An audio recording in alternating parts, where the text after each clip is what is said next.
हाँ जी, नमस्कार भी सभी को। कैसे हो सारे? तो उम्मीद है सब स्वस्थ हो गए, मस्त हो गए। तो चल रही होगी भी अच्छे से तैयारी। आगे बहुत सारी वैकेंसी आने वाली है अभी, उसके लिए अच्छे से आपको तैयारी करनी पड़ेगी। और सबसे मेन तो आपका जो सीईटी एग्जाम होता है, जो कॉमन एलिजिबिलिटी टेस्ट होता है, वो आने वाला है। और अभी राजस्थान सरकार ने एक अच्छा मुहिम ये भी चलाई है कि अगर आपको सीईटी पास नहीं है तो आप बाकी एग्जाम नहीं दे पाओगे। होता ये है ना कि उसमें थोड़ा सा आपको छटनी हो जाती है, आपको ज्यादा कचरा नहीं मिलता उसमें, क्योंकि बहुत बार ऐसा होता है कि जैसे मैं 10वीं पास करके बैठा हूं, 12वीं पास कर ली मैंने बोल दिया कोई फॉर्म निकला, मैंने भी फॉर्म भर दिया। ठीक है, अब मैं पेपर देने भी नहीं जाऊंगा। तो उसमें होता क्या है कि अगर हम फॉर्म फिलअप करते हैं तो सरकार को हमारे लिए एक सीट भी रिजर्व करनी पड़ेगी, उसके बाद हमारा पेपर भी तैयार करना पड़ेगा, तो सरकार को खर्चा आता है।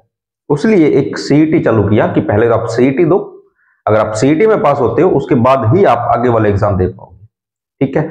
उसके बाद ऐसा भी होता है कि कई बार बच्चों को तैयारी नहीं करनी होती भी, वैसे भी फॉर्म भर देते हैं।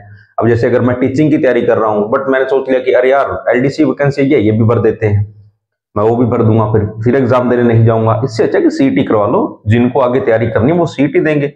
वरना मैं सोचता हूँ कि यार सीईटी क्यों देना, आगे तो हमने तैयारी करनी नहीं है। तो थोड़ा छंट भी हो जाती है। ठीक है, उसलिए भी आपको सीईटी की तैयारी, जो बच्चे नॉर्मल एग्जाम की तैयारी कर रहे हैं, ग्रुप डी, जो ग्रुप डी होती है या फिर थर्ड ग्रेड की जो पोस्ट होती है उसकी तैयारी कर रहे हो, तो आपको सीईटी तो पास होनी चाहिए भी आपको। 12वीं वालों को 12वीं लेवल की और ग्रेजुएशन वालों को ग्रेजुएशन लेवल की। ठीक है, उसके बाद और भी बहुत सारी वैकेंसीज आ रही है अभी।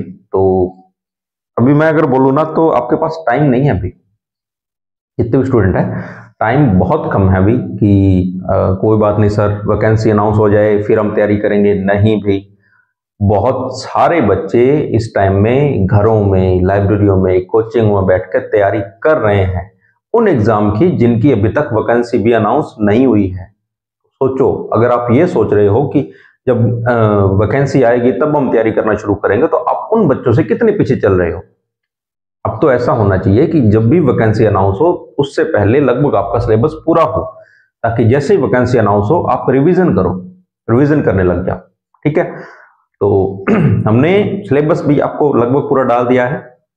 हिंदी का तो लगभग पूरा हो गया है, कल्चर का चल रहा है अभी, वो भी मैं कोशिश करता हूं भी आपको लंबी क्लास दूं ताकि आपको कम क्लासों में ज्यादा मैटर मिल जाए। ठीक है, बट ऐसे ना हो ना कि आप सिर्फ, कुछ बच्चे होते हैं कि बस आए, थोड़ी सी वॉच कर ली, अरे यार मजा नहीं आ रहा है, बाद में देखेंगे। एक तो ये भी बड़ा चक्कर होता है ऑनलाइन कोचिंग में और ऑफलाइन कोचिंग में, ये सबसे बड़ी दिक्कत आती है कि हमारे पास ऑप्शन होता है।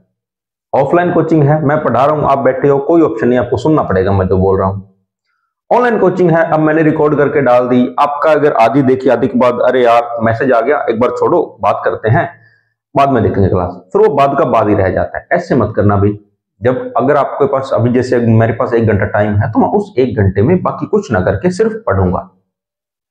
वो करोगे तो आपको कामयाबी बहुत जल्दी मिल जाएगी।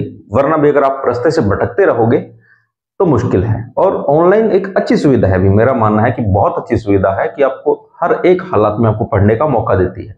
आपको ठंड लग रही है, घर में बैठे हो रजाई से, रजाई के अंदर चुपचाप ऐसे बढ़िया माहौल होता है, आप पढ़ लो, अपना फोन लो, टैब लो, लैपटॉप लो, आराम से ऑनलाइन क्लास लगाओ, अच्छा माहौल होता है अभी।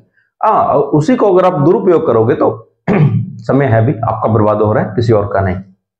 भुगतना आपको पड़ेगा, किसी और को नहीं। ठीक है, चलो आज बातें थोड़ी ज्यादा हो गई, पर होता है भी, कभी कभी आपको थोड़ा बताना पड़ता है ताकि आप उस रास्ते से भटक ना जाओ।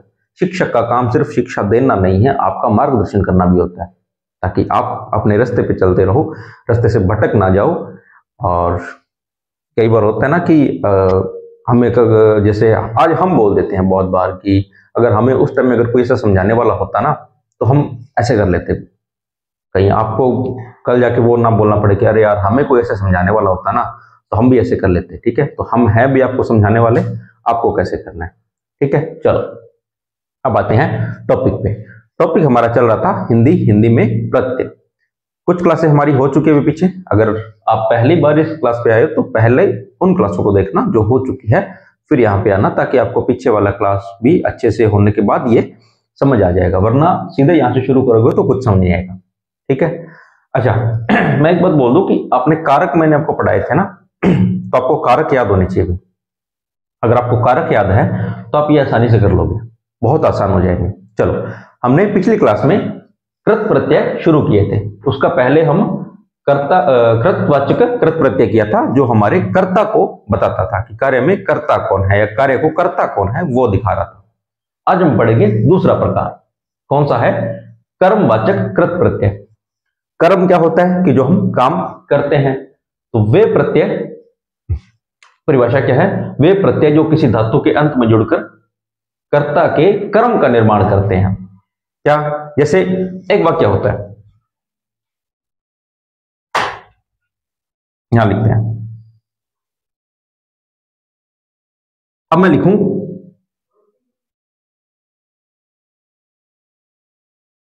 राम खेल रहा है। मैंने एक वाक्य लिखा है राम खेल रहा है। क्या है इसमें कि राम कर्ता, खेलना क्रिया, कर्म कहां है? इसमें कर्ता और क्रिया तो है, कर्म नहीं है। अब मैं बोलूं राम खिलौनों से खेल रहा है या खिलौने से खेल रहा है, खेल रहा है, तो इसमें देखो, इसमें आपको क्या हुआ? कर्ता, कर्म, क्रिया। समझ आया? ये अब किसके द्वारा कर्म कर रहे हो? कर्ता के कर्म का निर्माण करते हैं, वो क्या कहलाते हैं? कर्मवाचक कृत प्रत्यय। पहचान लोगे कर्म क्या होते हैं? कर्ता, क्रिया और कर्म। ठीक है, कर लोगे। अब देखो, अब आते हैं हम प्रत्यय पे। अच्छा, एक मिनट रुकना, आप इसका ना एक बार स्क्रीनशॉट ले लो, ताकि अगर बाद में थोड़ा दिक्कत ना आए आपको। ठीक है, इसको स्क्रीनशॉट ले जल्दी।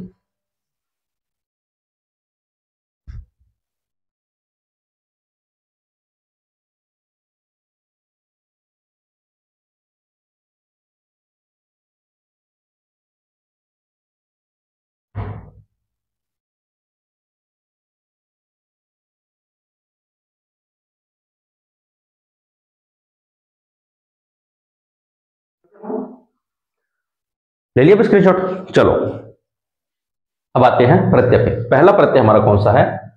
औना। अब हमने पीछे जोड़ना है इसको, किसके? हाँ, तो हम क्या कर रहे थे? देखो, प्रत्यय क्या है? औना, किसके साथ जोड़ा? खेल के साथ, तो क्या बना? खिलौना। राम खिलौने से खेल रहा है, बन गया। अगला क्या है? प्रत्यय औना बिछा, बिछा के साथ जोड़ा तो क्या बनेगा? बिछोना। कि राम बिछोने पर सो रहा है, तो सोना कर्म, सोना उसकी क्रिया होगा और कर्म क्या होगा? बिछोना। उसी तरह से आप बना सकते हो, ये सारे जो होंगे वो कर्म कारक होंगे। अगला नी, चाट, सूंग, कह, ओढ़, जोड़ो क्या होगा? चटनी, सूंघनी, कहानी, ओढ़नी। अब एक वाक्य जोड़ाऊं तो इससे जोड़ लो। जैसे दादी ने कहानी सुनाई, दादी कर्ता, सुनाना क्रिया, क्या सुनाई? कहानी सुनाई। सीता ने ओढ़नी, ओढ़ ली, सीता कर्ता, ओढ़ ली आपकी क्रिया, और क्या ओढ़ा? ओढ़नी। अर्थात आप क्या लगाकर प्रश्न करोगे तो आपका आंसर मिलेगा, और जो उत्तर मिलेगा वो क्या होगा? आपका कर्म होगा। ठीक है, अगला प्रत्यय है ना, बस सीधा जोड़ दो। खाया दा, खाना या दाना। राम ने खाना खाया, राम ने खाना खाया, तो खाना खाना क्रिया हो गई, क्या खाया? तो खाना, और आगे कर्ता कौन है? राम। दाना, चिड़िया ने दाना चुगा, चिड़िया आपकी कर्ता, चुगना उसका क्रिया, और क्या चुगा? दाना, उसका कर्म। बस तीन ही थे, आपको आसान सा है। फिर सुन लो, वे प्रत्यय जो किसी धातु के अंत में जुड़कर कर्ता के कर्म का निर्माण करते हैं, किसके? कर्ता के कर्म का निर्माण करेंगे, वो क्या कहलाएंगे भी? आपके कर्मवाचक कृत प्रत्यय। आसान है, ठीक है। चलो, अब आते हैं अगला, कर्णवाचक कृत प्रत्यय। अच्छा, अब आप कारक पे जाओ, एक बार दिमाग को अपने वहां लेके जाओ, रिकॉल करो। जब हमने कर्ण कारक पढ़ा था, तो हमने क्या पढ़ा था उसमें? कि पहले तो इसकी जो विभक्ति चिन्ह होते हैं वो क्या होते हैं? तो से और के द्वारा हमने पढ़े थे। कर्ता ने कर्म को कर्ण से या के द्वारा। अच्छा, ये किसका मतलब भेद देते हैं अगर मैं बोलूं तो? अच्छा, एक मिनट साफ कर देते, थोड़ा आपको समझाने के काम आएगा मैं। ये आपको किसका भेद देते हैं? अगर मैं पूछूं कि किसका आपका भेद आपका मतलब बता रहे हैं किसके बारे में, तो ये साधन या माध्यम के बारे में बताते हैं। अगर आपने कभी पढ़ा हो करण कारक, जो आपका साधन या माध्यम बताते थे ना, उसमें यही था उसका कारक में काम, बस यही है वो। अब देखो, वे प्रत्यय जो किसी धातु के अंत में जुड़कर क्रिया के साधन का निर्माण करते हैं। साधन मतलब क्रिया किसके द्वारा हो रही है, कौन सा साधन हो रहा है। अगर मैं लिखूं कि मैं इस कलम से लिख रहा हूं, मैं लिखूं कि अगर मैं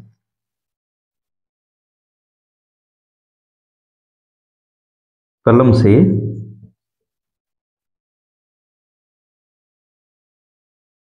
लिखता हूं, तो मेरा साधन क्या है लिखने का, मेरा क्रिया करने का साधन क्या है, तो वो क्या है, कलम। बस इसी में तो है क्रिया के साधन का, मेरा क्रिया करने का साधन क्या है, कलम। बना लोगे, आसानी है। चलो अब करते हैं फिर आगे। मैं फिर बोल रहा हूं आपको, एक बार मैं बोल रहा हूं, कारक रिकॉल कर लेना। कारक रिकॉल करते ही आपको ये सारा समझ आ जाएगा। चलो अब करते हैं प्रत्यय। तो इसका एक बार चलो आपको स्क्रीनशॉट हो गया था ना, चलो आगे करते हैं। पहला क्या है, आ। अब जोड़ो, झूल में जोड़ा तो झूला। अब झूला झूलते हो, साधन क्या होता है, झूला। ठेल के साथ जोड़ा तो ठेला। जो सब्जियां लेके जाते हैं, वजन ढोते हैं, उनका साधन क्या होता है, ठेला। पोछ का पोछा। आप फर्श साफ करते हो, साधन क्या होता है, पोछा। अर्थात किसका आपको बता रहे हैं अभी, क्रिया के साधन का। तो पहला प्रत्यय क्या हो गया, आ। अगला प्रत्यय है अन्न, ठीक है, अन्न। अब जोड़ो, झाड़ के साथ जोड़ा तो क्या बना, झाड़न, साधन है। बेल के साथ जोड़ा तो बेलन, साधन है। ढक के साथ जोड़ा तो ढक्कन, साधन है। तो दूसरा प्रत्यय क्या होगा हमारा, अन। अगला उ, दीर्घ उ है भैया, ठीक है, याद रखना, दीर्घ उ। झाड़ के साथ जोड़ा तो झाड़ू, साधन है। और अंतिम नी, छन्न के साथ जोड़ा तो छन्नी, साधन है। कर लोगे, आसान है, मुश्किल तो नहीं है अभी, बताओ। कुछ भी मुश्किल नहीं है। कर्म में क्या होगा, कर्ता के कर्म का, और करण में क्या होगा, क्रिया के साधन का। ध्यान रहे, यहां क्रिया के साधन दिखा रहा है और यहां कर्ता का कर्म दिखा रहा है। इतना ही है, कुछ मुश्किल नहीं है अभी। कर लोगे तो बताओ, कर लोगे ना। अच्छा, तो इसको एक बार स्क्रीनशॉट और ले लो जिसने नहीं लिया है, फिर आगे करते हैं।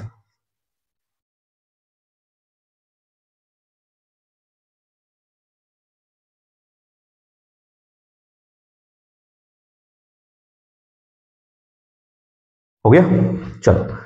तो आज दो ही करेंगे भी, धीरे धीरे करेंगे, ज्यादा ऐसे नहीं करेंगे जल्दबाजी कि मैं आपको एक ही क्लास में सारा करवा दूं और वो सारा आपके ऊपर से जा रहा है, आप पढ़ भी नहीं पा रहे हो अच्छे से। अब एक दो काम भी आपको करने हैं। जो पहली बात, जैसे मैंने आपको प्रत्यय लिखवाया धातु और कृदंत, ये आपको खुद को करने पड़ेंगे भी। आपको धातु और ढूंढनी पड़ेगी, उसके बाद आपको उससे और उदाहरण बनाने पड़ेंगे। मैंने आपको प्रत्यय करवा दिया है, आपको उदाहरण और बहुत सारे बनाने पड़ेंगे। अब ऐसे मत सोच लेना कि अगर मैंने एक प्रत्यय लिखा है तो आगे इसके दो ही धातु होगी, नहीं, और बहुत सारे होंगे। वो आपको क्या करना है, ढूंढना है। तो मैं फिर बोल रहा हूं, आपको किसी न किसी किताब का सहारा लेना पड़ेगा। अगर आप ऑनलाइन पढ़ रहे हो, ऑफलाइन होते हो, या फिर अगर डिजिटल बोर्ड होता, बट डिजिटल बोर्ड होता तो भी आपको कहीं ना कहीं किताब का सहारा लेना पड़ता है। तो आपको एक किताब चाहिए जो आपको आगे आसान हो जाए उसमें। तो अगर किसी बच्चे को किताब चाहिए तो आप एक काम करना, भी मैसेज डाल देना, मैं नंबर लिख देता हूं।